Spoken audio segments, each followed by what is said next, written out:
start with Malcolm. Question?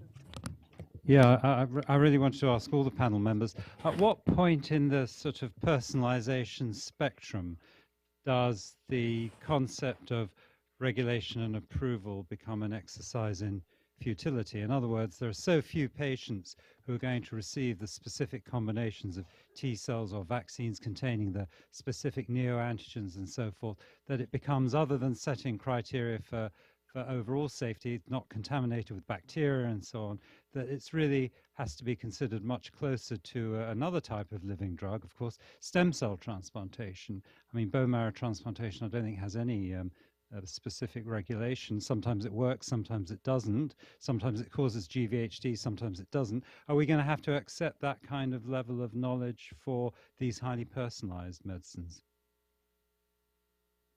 Yeah, probably.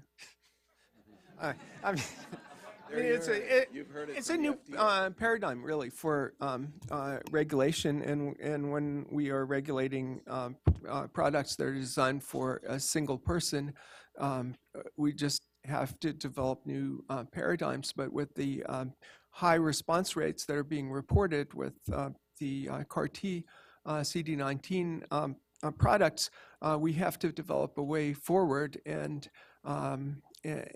develop an approach to this to facilitate these products being available.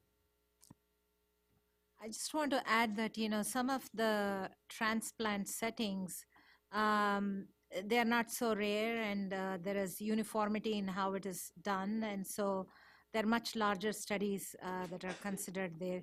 Whereas here, it is a single patient. And so I think we have to, as a community, figure out how are we going to assess the safety, what should be the dose, and then how are we going to put this in a product label. If we can do that, then I'm sure FDA will come up to speed.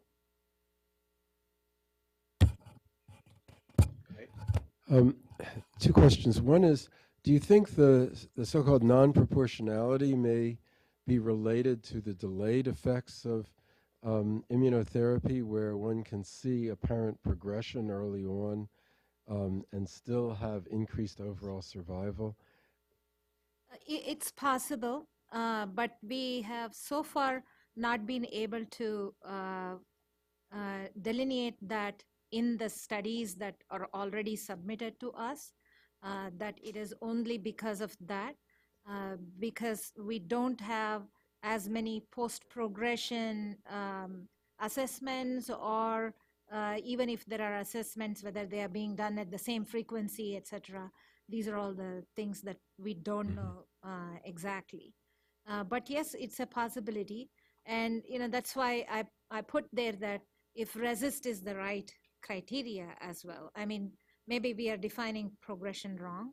The other way to look at it is, maybe in this immunotherapy, just as we look at confirmed response, maybe we should be looking at confirmed progression. So yes, you saw the progression in the first assessment, whatever that assessment, and the subsequent assessment should confirm that progression. And I think that may alleviate some of this problem. Second question for Dr. Porter is, I gather that the tremendous success that's been seen with the CD19 CARs has not been able to be replicated with any or many other target antigens besides CD19. Do you have any insight into what's special about CD19 that it's been such a success and other targets for CARs have not been so successful? No good insight. There are other antigens that certainly have been tested. I think circulating tumors are different than solid tumors. I think the immunologic environment is very different than in hematologic malignancies. There are a couple of other targets that are undergoing testing that really a reason to be optimistic in myeloma, targeting BCMA, for instance. You can call this a hematologic malignancy, a circulating tumor. CD22 appears to be a good target. Now, Is it CD19 or is it perhaps targeting B cells may be the issue. I suspect it's going to be multifactorial, but in part, it does seem that the tumor environment itself is going to be critically important. And of course, defining those target antigens on some of these other tumors has been much more complicated. Though if we do that, probably we'll need other strategies to get the T cells into that environment and get them to be activated. Does it at all relate to the density of the antigen on the target tumor cell? At least in CD19, and again, the data is very limited, it doesn't appear to be related to the density. You can have very low expression, but if you have CD19, these CAR T cells can kill those cells. And at least at the level that it can be measured within those ranges, it does not seem to be a major factor. So, so there was a theme in several of the talks, but I'll address my question directly to Dr. Butterfield. Standards for testing have been a huge problem, not just in this field, but all of cancer care for a long time.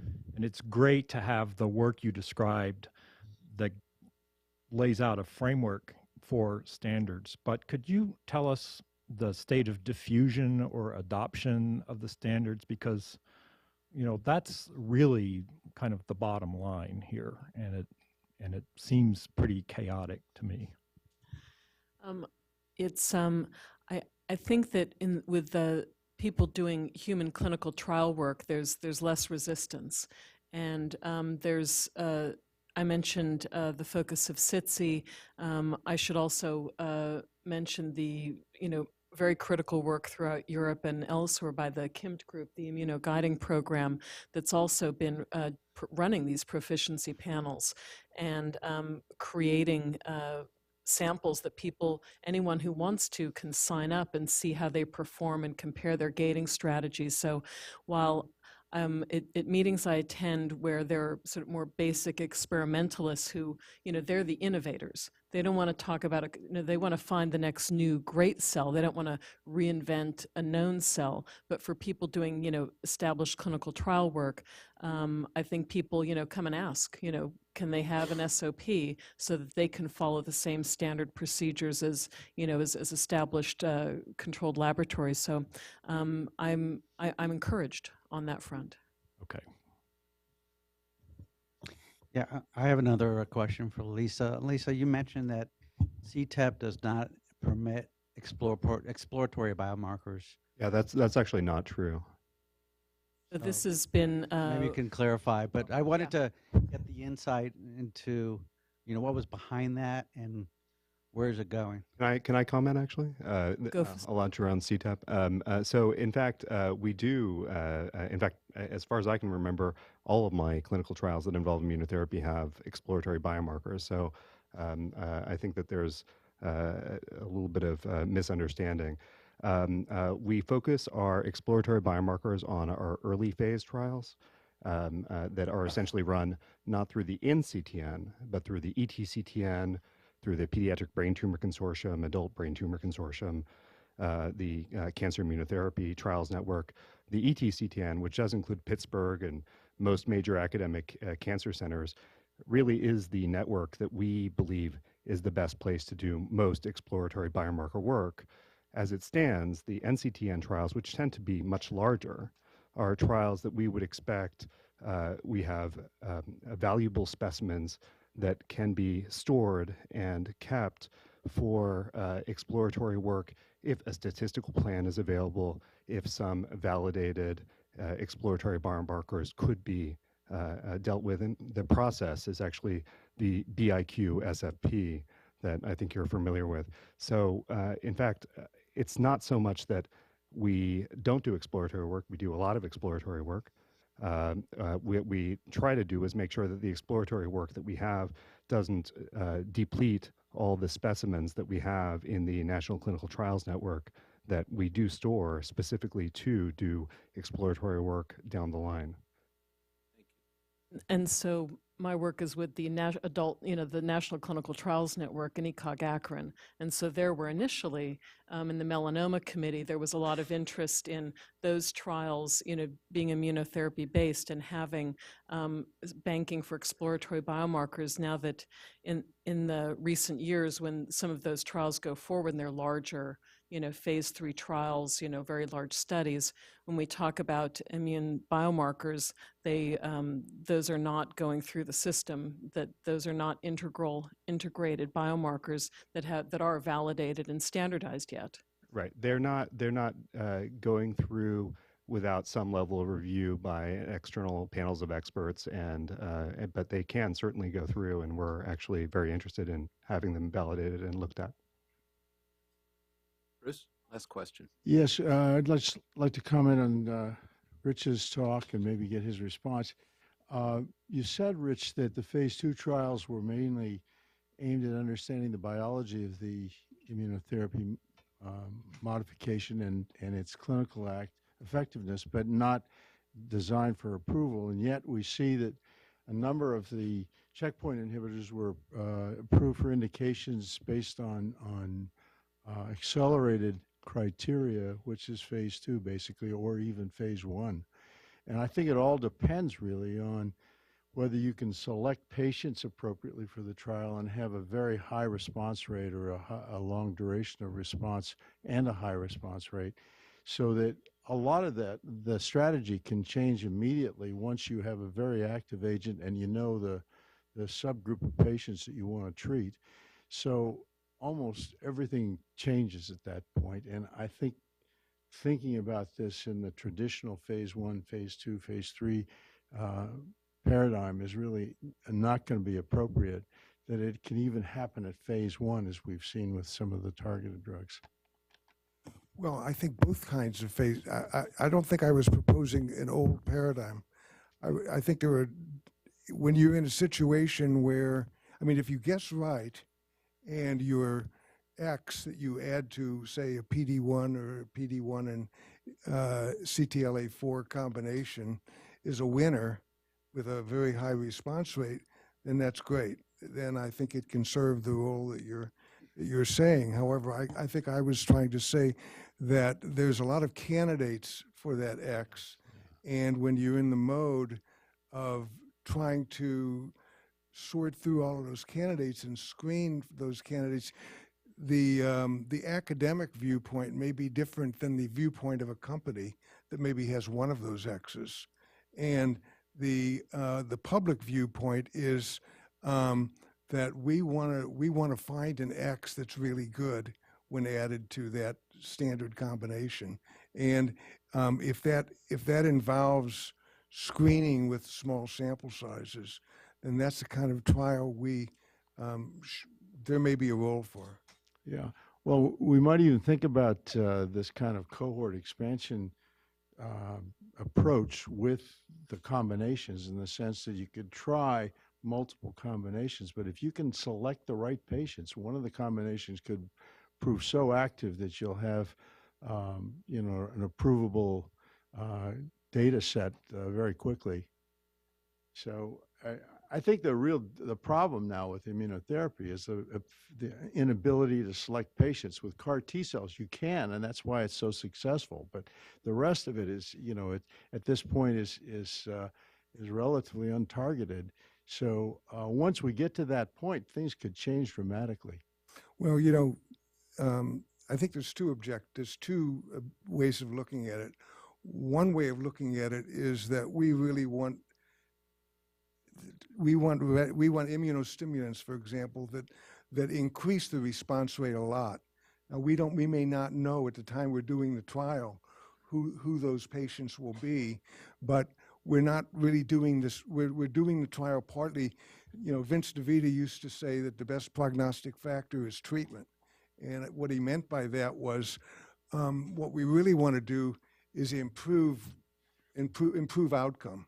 And I personally think that's as important today as finding the correct predictive biomarker for a PD-1 antibody. Great. Just add one comment to that.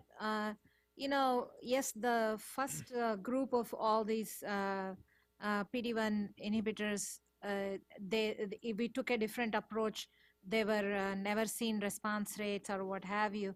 But once you have these products already on the market, then the whole setting of how do you compare to other products becomes a different design totally. So I don't know that the same response rate will yield a accelerated approval unless you have identified a specific subgroup where there is a real. Can you elaborate on this a little bit? What does that mean exactly? So now let's say, Pembro is approved, Nivo is approved, and maybe, other products are being tested out, and you have many others coming out. So the next study that you do, I'm sure you're not going to be comparing Pembro with the same chemotherapy, or yes, you will be combining with combination. Already Nivo is doing some combination trials. And so is also Pembro. So then you have to compare these already approved products. You're not going back to the old products. There's already a survival advantage that has been shown with these. So then, the accelerated approval is for therapies that are better than what is available. And so if you're depending on response rate, you have to show that the response rate is much higher than what's already approved. And if we are already, I'm just saying that we could be reaching a ceiling effect where you have seen the response rate to be so high that you may not be able to, until you find the right biomarker and the right patient subgroup, and you can get maybe 100% response rate. If you're treating patients who are resistant to the standard, then that doesn't apply so much. Right. So here is the thing that all these products are not only approved in first line, but they are approved down the lines as well. I think we will have to start doing trials sequencing them, and it's hard because how do you label then? You have a new product followed by, say, another product and another product. How does the label go? But I think sequencing is the issue that we have to talk about. I'm going to, given the time and we want to take a 15-minute break, I'll call this interesting discussion, and we'll start again at 3:25 with our final session of the day, expanding opportunities for collaboration and information exchange. Thanks very much to this.